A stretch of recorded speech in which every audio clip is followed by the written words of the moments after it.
Greetings, everyone, and welcome once again to another episode of Discovering Your Mission with Dr. Mordecai.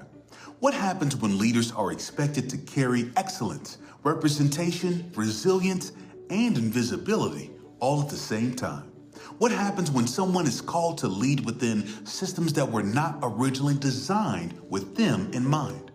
Today's conversation is about leadership, but more importantly, it's about endurance. It's about identity. It's about navigating spaces that often demand extraordinary strength while rarely acknowledging the cost of carrying it. Joining us today is Dr. Charmaine Hines, author of the powerful new book, Voices of Women of Color Community College CEOs.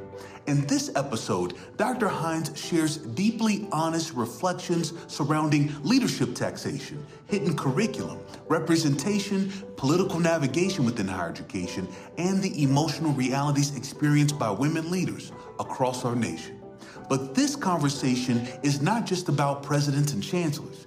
It's for every person who has ever questioned whether they belong, every person who has had their leadership scrutinized a bit differently, every person who has carried purpose while simultaneously carrying pressure, and yet, despite all of it, still found the courage to continue walking forward. Before we begin today's episode, I want to extend a special thank you to our sponsor, the EDU Ledger, for their continued support of Discovering Your Mission and their commitment to elevating conversations shaping the future of leadership and higher education. This is a powerful conversation. This is a necessary conversation, and now's the time for us to get into it.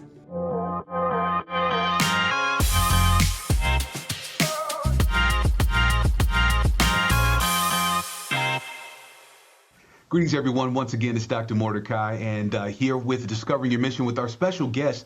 She just released a brand new book titled Voices of Women of Color Community College CEOs. We're going to get into that here in just a moment, but I have with me Dr. Charmaine Hines. She is the Vice Chancellor of Academic Accountability and Policy. Dr. Hines, how are you doing today? I am phenomenal. I'm so honored for you to have me as a guest on your segment. Thank you, Dr. Brownlee. Absolutely, absolutely. This is going to be one of our amazing summer episodes, and so I'm glad that folks will get a chance. Hold up that book for me, Dr. Hines. Everybody, if you do not have this book, and we're also going to be sure to put in the bio where you can purchase this book. Once again, Voices of Women of Color Community College CEOs, Dr. Charmaine Hines. And so we'll have the information. Thank you so much, Dr. Hines. We'll have the information in the bio for you all to purchase this book. But let's get into this. Dr. Hines, thank you for being with us. Tell us, how did you get started in higher education? You're currently there now at Wayne County Community College doing some amazing work. I want to kind of start with, how did you get into higher ed, and then lead us into why this book? Yes, great question. And so my journey in leadership, I've been in higher education for, I'll only admit, to a couple of decades, right? Started as toddlers. And I was misadvised. I was in business, started in psychology. As we do, the first 2 years, we kind of find out what we liked. And so I found that I really like to teach and be in the classroom. And so I was misadvised in terms of tenure track. And in tenure track faculty, they do more research, not so much in the classroom. That's left to GAs, which I was a grad assistant. And so it was about finding what you like and how to continue doing it. As I moved along the journey, I obtained degrees. Some I needed for the roles that I was in higher ed, and others I did not. But when it came down to the doctorate, there was this wonderful question that I had. I was doing a lot of reading as to there were calls for representation, more representation, increased representation of persons of color in the community college presidency. It was already asserted that community colleges are the open access navigator for all students, and we handle two-thirds of the majority of students in higher education. So I asked that question, and the floodgates opened up in terms of a response from leaders, chancellors, and leaders. And so the book is one segment of my dissertation. The dissertation was ported out. There were 34 CEOs of color across 3 ethnicity groups: African American, Asian Pacific Islander Indian, and Latino Hispanic. and male and female. And there were things that were occurring in the hemisphere in higher ed, which made me see now is the time to further lift up the voices of women of color. Beautiful, beautiful, beautiful.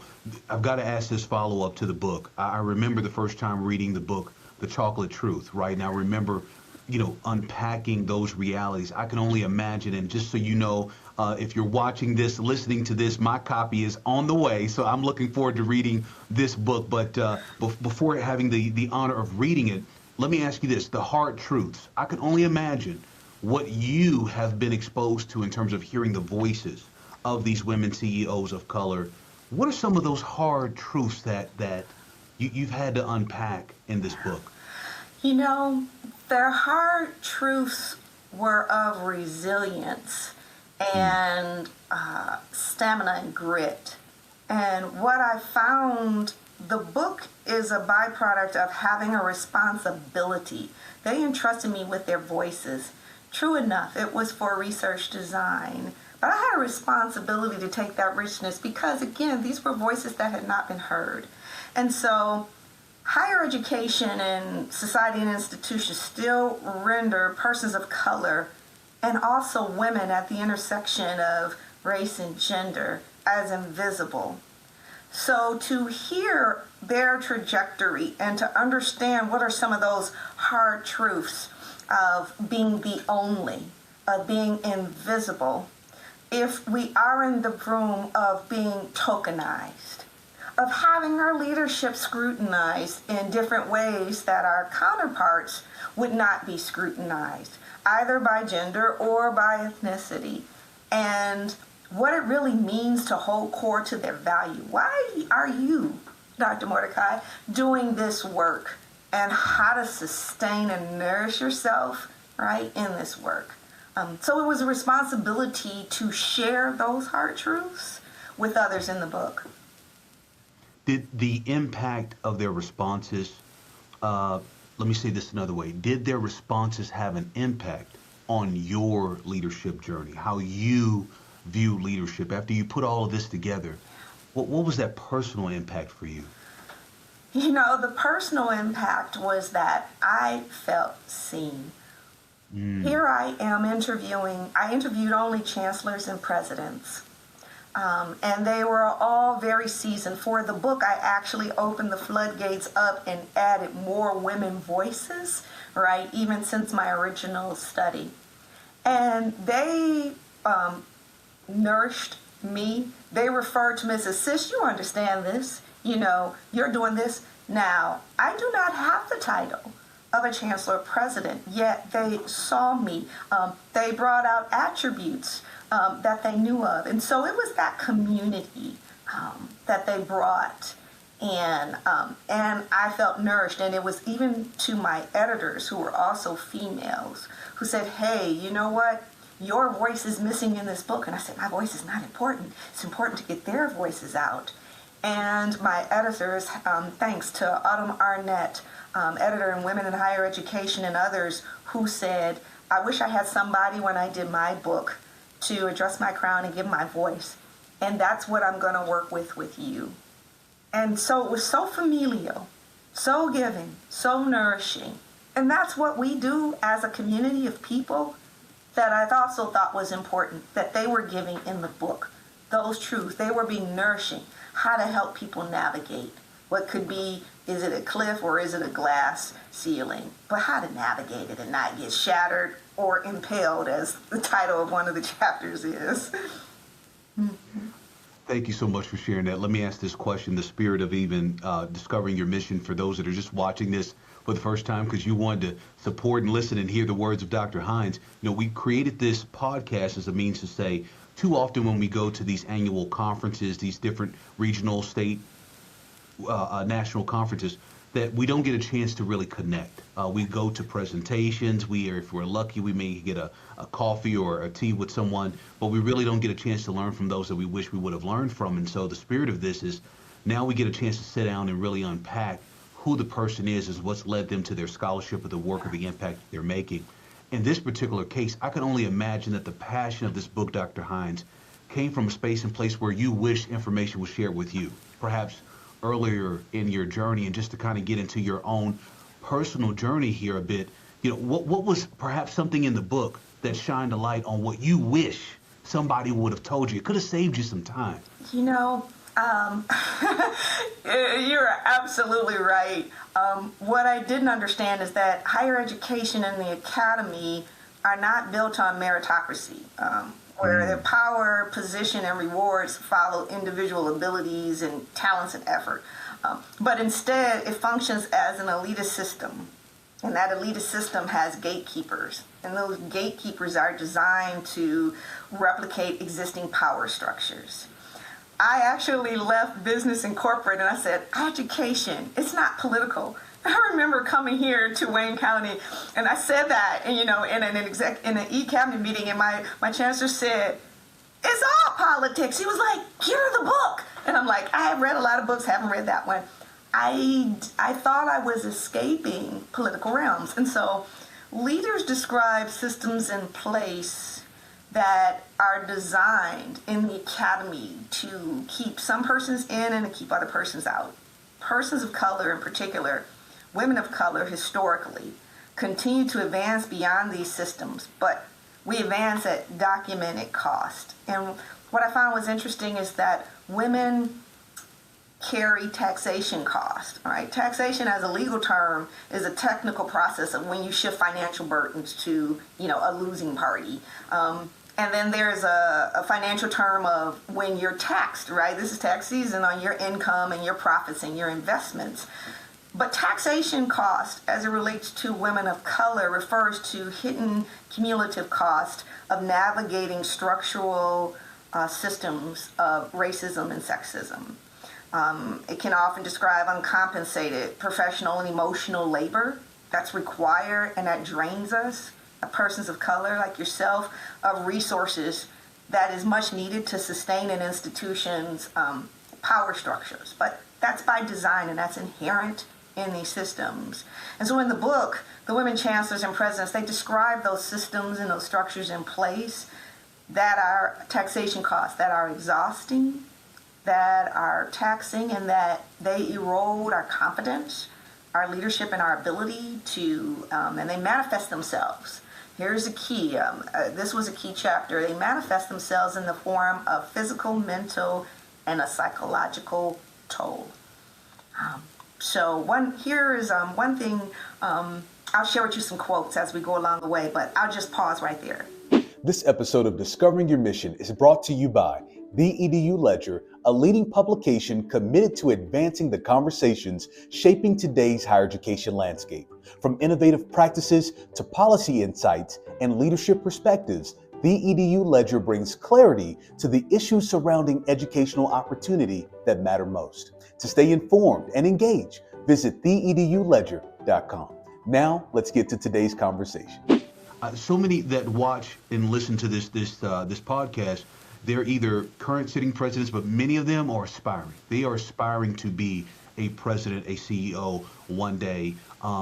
So you just talked a whole lot about the political realms of higher education. The question I have is a follow-up for you. This may take you into your quotes, but is the navigation. I can't tell you how many people I've talked to, Dr. Hines, that the navigation of the political realms and the systems and the infrastructures that you speak of in this book and that you speak of now, it scares them. It scares them. Just the feeling of they haven't necessarily been equipped to navigate such realms. What advice do you have for them? That is very true. There is what we found and what is documented as a hidden curriculum, all right? And a hidden curriculum that we need to navigate as persons of color, and the book talks about it very succinctly. There's those unwritten norms, unspoken words, and expectations that we have to lead through that are unseen and unestimated, right? And that is a part of the toll. Now, what was wonderful about the book is that, yes, are these things that we have to navigate natural and inherent? Yes, they are. They are no different from the things that we navigate as persons of color every day in our daily lives outside of the professional roles. And so the hope and the praise point, if you will, is that this book, and they mention leadership institutes particularly that are done by ethnicity councils, such as the American Association of Community College has the President's Roundtable, it has the Asian Pacific Islander Roundtables, it has the Latino Hispanic Roundtables, so that they can center and teach to this unspoken, unwritten rule norms to help mid-level managers know what to expect. And also those institutes, and every one of the presidents, there were 34 in my original research for men and women across the 3 ethnicity groups, and then I added more for this one. So over 40 CEOs, every one of them said that leadership development institutes that would help them understand coded language in presidential searches, and understanding what the hidden curriculum is was powerful, so that they would know what to get into and what to expect. That's rich. That's rich. Let me ask you this. What quotes, elevate some quotes right now that you wanted to be sure to share with the audience from your book. Oh, wow. I've got quite a few of them, but one, to understand what the toll is for women of color and why they take their responsibility seriously. And it's not so much this energizing quote, but women of color we carry a burden and a responsibility to represent an entire race, right? And our behaviors and our roles and how we live and operate within those are scrutinized in our positions of power. You know this. And so that can be an emotional weight and feel the need. So one president stated, "As a Latina, I worry that if I fail, that it would close the door for future Latina presidents. People might say, oh, we're not going to hire another Latina again. The last one was such a disaster." But because people tend to take their experiences and kind of like generalize it for the whole. So that places an extra burden on us that we must carry. If we're ever in a situation where we're one of the few or one of the first, we have to be careful because we are representing our entire group. Whether we like it or not, people tend to stereotype, and the pressure of stereotypes can be heavy. And I think it puts an extra burden on us. So that's what she described about burdens. But another president of color, African-American president, said, "It is worth it." They said, "I wouldn't change my journey and I wouldn't turn back now." They say, "I feel this as a calling," another said, "as a passion and as a responsibility for others that are coming behind me and for my students to see myself, and they can see themselves in me in this role." She said, when they come up and they talk to me as the president, they're really surprised. They're like, "You are the president?" Right? So they see what is possible. So the struggle is as it is. But to be able to be in this seat and to transform possibilities for the future, that is the passion of why we do what we do. Oh, wow. Wow. I'll tell you how this is also resonating for those that are listening, watching. Not only is this speaking to just women of color who are CEOs, I would encourage those that are listening to this, watching this, to see their journeys and how does their respective journeys. I'm even thinking about mine. Not only did I have the racial component of being an African-American, serving as an African-American president, but also my age. Yeah. I remember that how much ageism that I dealt with going through my journey, and being the butt end of millennial jokes in the midst of executive meetings and having to deal with it and being tested in those particular spaces. And you dare not say anything, and the fear of being told and being told, but it beginning to plant this seed of fear to say, you know what, I may not be able to be a young president because there's so many that are elevating the fact that I'm young, that I may not be ready, and that being seen as a deterrent towards me having an opportunity to serve. So as we're listening to this, and those that will get a chance to read this book, I encourage us as well to think about the various systems that exist that impact future presidents, future chancellors, future vice presidents, Absolutely. future vice chancellors, but people from being able to realize the fullness of who they are Yes. because of the limitations and unfortunate the duress or the disrespect or the you name it that we put in place that prevent them from realizing who they are. I love how you itemize exactly. One of the chapters in the book is called Presentation Management, and it talks to, as you say, ageism, how we present, how we talk, questions that we ask, before we even open our mouths. People perceive who we are based upon our gender, based upon our color and ethnicity. And then when we open up our mouth, tonally, do we have an accent? People can't understand us. Are we assertive or are we aggressive? In our tone of voice, our nonverbals, or being too expressive, cocky versus confident. All of those things are overlaid onto us. But when you're walking in your purpose and your passion, right? If you know who you are, and if you have your sense of community, see what persons of color have, which our counterparts may not, is cultural wealth.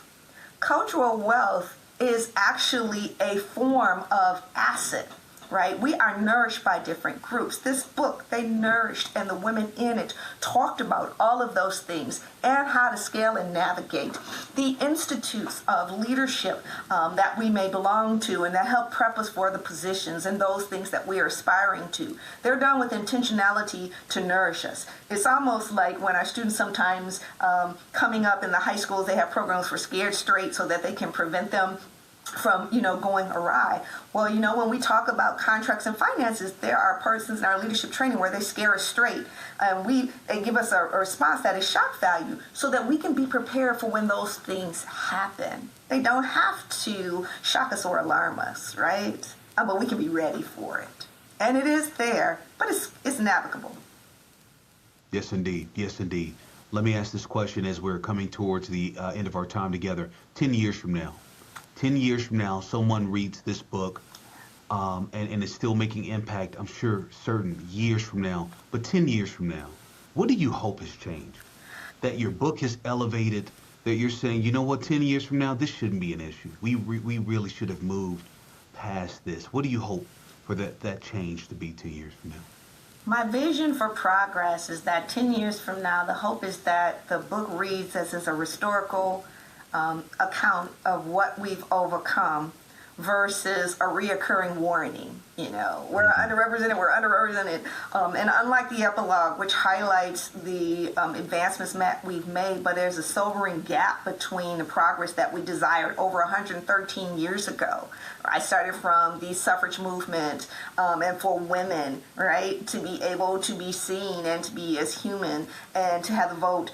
But that the reality of today and the goal is for the next generation is that we have moved back and had headway. Even though what looks scary, fear is false evidence appearing real. So what looks scary is that there's evidence of different things rolled back, things that would benefit our students, things that would benefit voting, and things that benefit how we speak, how much we can say right now out loud, what you can read, right? Or, how do we change her story, or how do we change his story as it truly came? For progress. Wow. 10 years from now, that's not a recurring theme. It's just a historical identification of the time. And it just indicates how far we've moved beyond. That's what I'd like to see. I love it. I love it.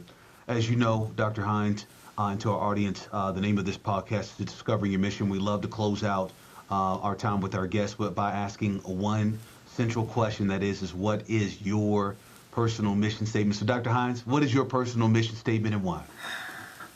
Martin Luther King in the Drum Major said, if I can help somebody, if I can cheer somebody with a word or a song, then my living will not be in vain.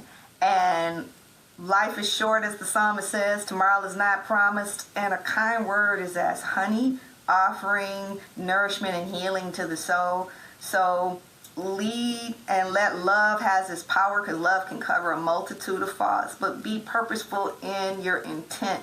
But you can always find a kind word. You can always smile to ease it over.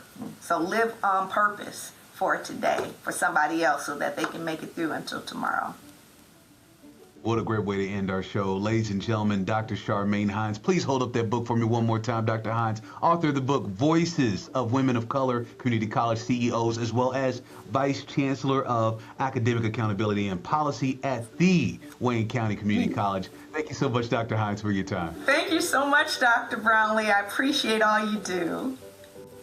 What an extraordinary conversation with Dr. Charmaine Hines. Dr. Hines, thank you not only for your scholarship, but for your honesty, your vulnerability, and your willingness to elevate stories that too often remain unheard within leadership spaces.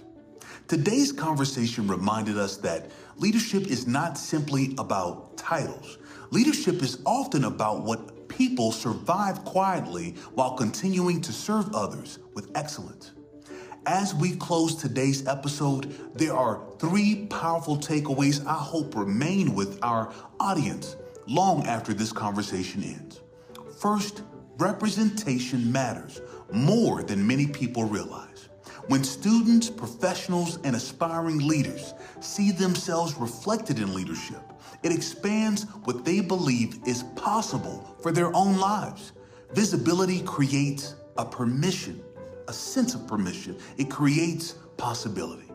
Second, there are hidden costs attached to leadership that many people never see.